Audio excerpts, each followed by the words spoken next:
Have you ever noticed how we use our past to beat ourselves up and against ourselves? I've done it. I do it plenty. That's what we're going to talk about today. We're talking about de-weaponizing our past and actually using it to propel us rather than to beat us up. So first, make sure you share, rate, and review this podcast. We're also on YouTube, so you can see us there if you want to actually see us, or you can just enjoy and grow from this podcast. It's my greatest joy to encourage us all to grow 1% at a time and to live brighter, because that's what I believe we're meant to do in this world. So first, I'm going to start with this story. I recently was in a foreign country, Colombia, where I didn't know the language, and I was at the airport, come to find out that all of a sudden my ticket was gone, like it was deleted or canceled. And so I'm in a foreign country by myself with no ticket. And for some people, that may not be a big deal. For me, that really goes into some of my challenges I'm working through, as far as like being in a place I don't know completely, not being able to, feel safe. And so it was for me a big deal. Come to find out, my husband has accidentally canceled my ticket. And anyways, it was a lot for me, and thankfully, prayed about it, worked through it, was able to get on a ticket. It cost a lot to get home, a lot, but it all worked out in that sense. But because it was like an event I could call triggering, and as I was talking to my husband, about it, I'm like, as a scale of 0 to 10, as far as things that are challenging for me, that's probably an 8. And I could let it rest on that and have the story about, wow, that was scary because I couldn't speak to the people very well. I didn't know what happened. I didn't know what to do, and really live in that place. Or I could create a story that actually served me, that rant along with how I was able to figure it out, and then how God got me, and that I was able to accomplish something that I hadn't before, and how I'm brave and I'm strong. So it's very interesting about all of that. And that's kind of what we're talking about. So how do we beat ourselves up from our past? Well, there's a number of things. There's the things that we've done. And the things we've done could either like people we've hurt or ways we've hurt ourselves. So our past things. And sometimes there's regret or there's shame around them. And then and even though usually the thing that happened once, it can happen a ton in our heads. And it can be used to give us a story, to give us a belief, to re-traumatize us, to create those feelings, to enhance them. And so it's things that we've done, and it's things that we've experienced about people hurting us or us hurting others. And there's the things that people have said. So people say things that can be very unkind, and we can accept what and believe them, and that can be very impactful to us. So each of the things we've done or experienced and the things we've said all can create limiting beliefs or stories that basically poke and stab us with shame and regret. It can limit what we can do. It can limit our beliefs in ourselves and what we're able to do. And it takes a lot of energy and life force to just be having stories running in our background that have a negative vibe or that energy pulling effect. It can actually lead to depression and anxiety, because that's the effect of just constantly beating ourselves up. And it can really create difficulty enjoying life. And I was thinking a court of law, anything you do or say will be held, against you. And we kind of treat our past like that. And that is not what it is supposed to be. And it doesn't need to be that way. And if you haven't noticed, there's some seemingly unseen, not so subtle or subtle power that would really not like us to live our best lives. And you could call that like a negativity bias or negative energy or spiritual warfare. And if you ascribe to the Bible, which I do, we know that this negative force has 2 jobs: accuse us, that means remind us of all of our shit, and create fear. And so if you think about this, weaponizing our past is the best way to do that. So let's be honest. There's things that we've all done in our past that we would not do now. People we've hurt, people that have hurt us, just the human experience. And I know for myself, I've hurt people, I've done wicked things, I've betrayed, I've lied. I've also been sexually abused, I've been emotionally abused, I've been bullied, I've been rejected, I've been accused of wrong. And that is, again, not uncommon. I think we can all relate to that and relate to those feelings that can come up from that. So how do we create from de-weaponizing our past to letting it propel us? Because that's what matters.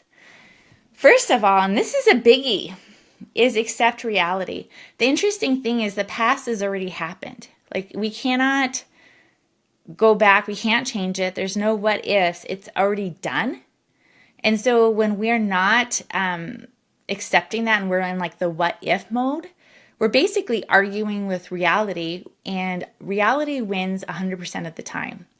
And that is something to just know, like, this is in the past, and it needs to just, that it is reality. It is what is. And so being a lover of what is and a lover of like, this is what is huge. And it got us to where we are now. Like, we survived it. We're here. We survived 100% of our past because we're here. The second thing, and this is where the transformation, a huge part of the transformation comes, is just start to question it. Is it true? And what have I made it mean?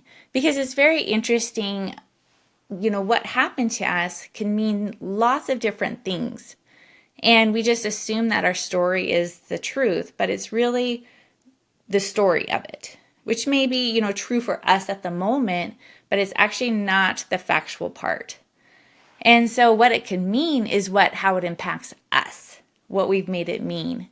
So I think it's so important to feel our feelings. So feel it, process it, and release it. So I call it the FPR. Feel it, process it, release it. And sometimes just asking for forgiveness and choosing to forgive myself. And then embracing God's forgiveness. I know I've talked to a lot of people that they're like, I know God forgives me, but I just can't forgive myself. And I really question is like, how great do you think our God is and what he did to forgive us? And then what does that mean that we're not forgiving ourselves? Like, kind of go into it a little bit deeper. Because I just love how God sees things. It's so interesting, says, reading a little bit. And it was funny because God sees people very differently. Like, the people that he called to be his disciples are not people we would be like, oh yeah, I choose you. He chose like fishermen. That was just an outburst, an angry person. He chose a tax collector, which was kind of the scum of the earth back then. And he chose to connect with people like the stinky paralytic by the waters. He wasn't like, hey, you got to go clean up, you stink. He was like, no, he could see the beauty and the heart in all of those people. And I think that's how he sees us. We don't have to clean it up, make it look good. We just come as we are, like who we are. And that's okay. So is it true? And what story are we giving it? And are we willing to look at it a little differently? Doesn't mean we have to or change the story, but it's good to be curious and be like, what other way of looking at it could I get from this?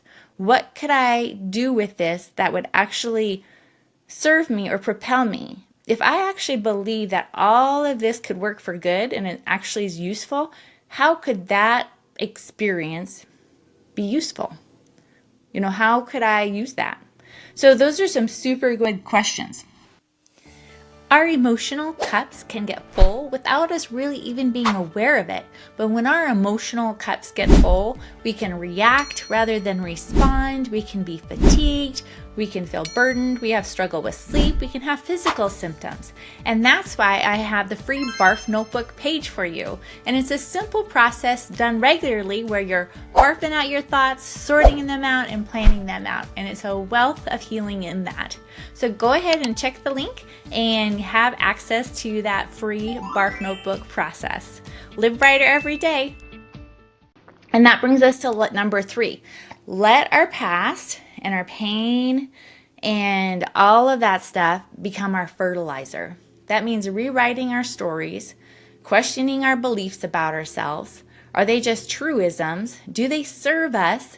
Does it actually empower us? Because when we're empowered, then we can help others more, is what it comes down to. And so really questioning that.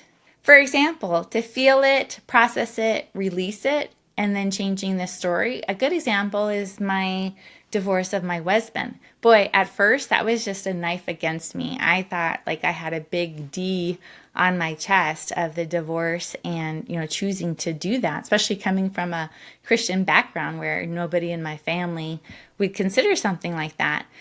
And for myself, after the 2 psych ward experiences from the stress of the relationship and all that I'd gone through, I knew that that's what I needed to do. So at the beginning, I could use that, and I did use that against me and felt a lot of shame and guilt. But then I keep visiting it and feel it, process it, release it, and then rewrite it.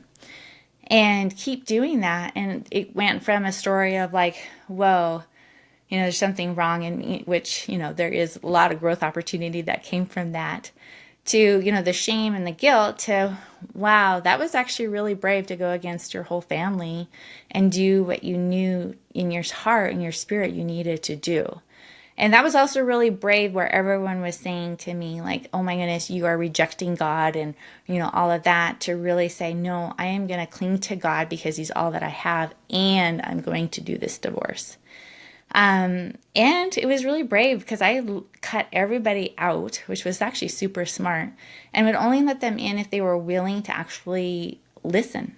Because I realized I can't convince people of how I see things or how I experience things. And so if somebody wasn't willing to listen, then they really weren't for me.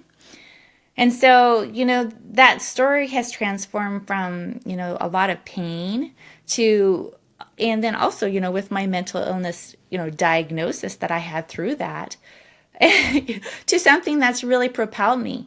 I have a great amount of empathy. I really let people's journeys, never perfectly, but let people journey in their own way. My greatest desire is to empower you and me and all of us to live their brightest light, to really let God see them as they are, and for them to see that and really to just shine in that. So it's really gone from, something that could have been that domestic abuse, and I attracted a narcissist, and, I've got this bullseye on my forehead, to a really empowering story. And I've had to continually feel it and process it, release it, and rewrite it, and do that. And so I would carve time out, and I just still do this all the time. I carve out time and I do my FPRR, feel it, process it, release it, rewrite it, and keep working through it.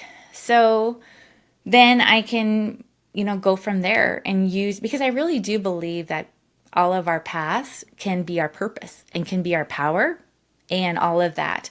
And I really like the example of fertilizer. So, when a dead animal just lands on the ground, it's not necessarily good for the ground, but as it decomposes, it's actually very nutrient. It offers a lot of nutrients to the soil. It breaks down the compounds and it can be used as fertilizer. And I think that's also true with cow manure, chicken shit, all of those things. As we break it down and break down the stories and break it down and process it, it becomes our fertilizer. And so that's really amazing. I also made a decision a while ago, and this is my affirmation, my thought. This is what I like to dwell on. And this is I choose to not to use my past against me, but to accept it and see what nuggets are there to propel me. So let me say that one more time.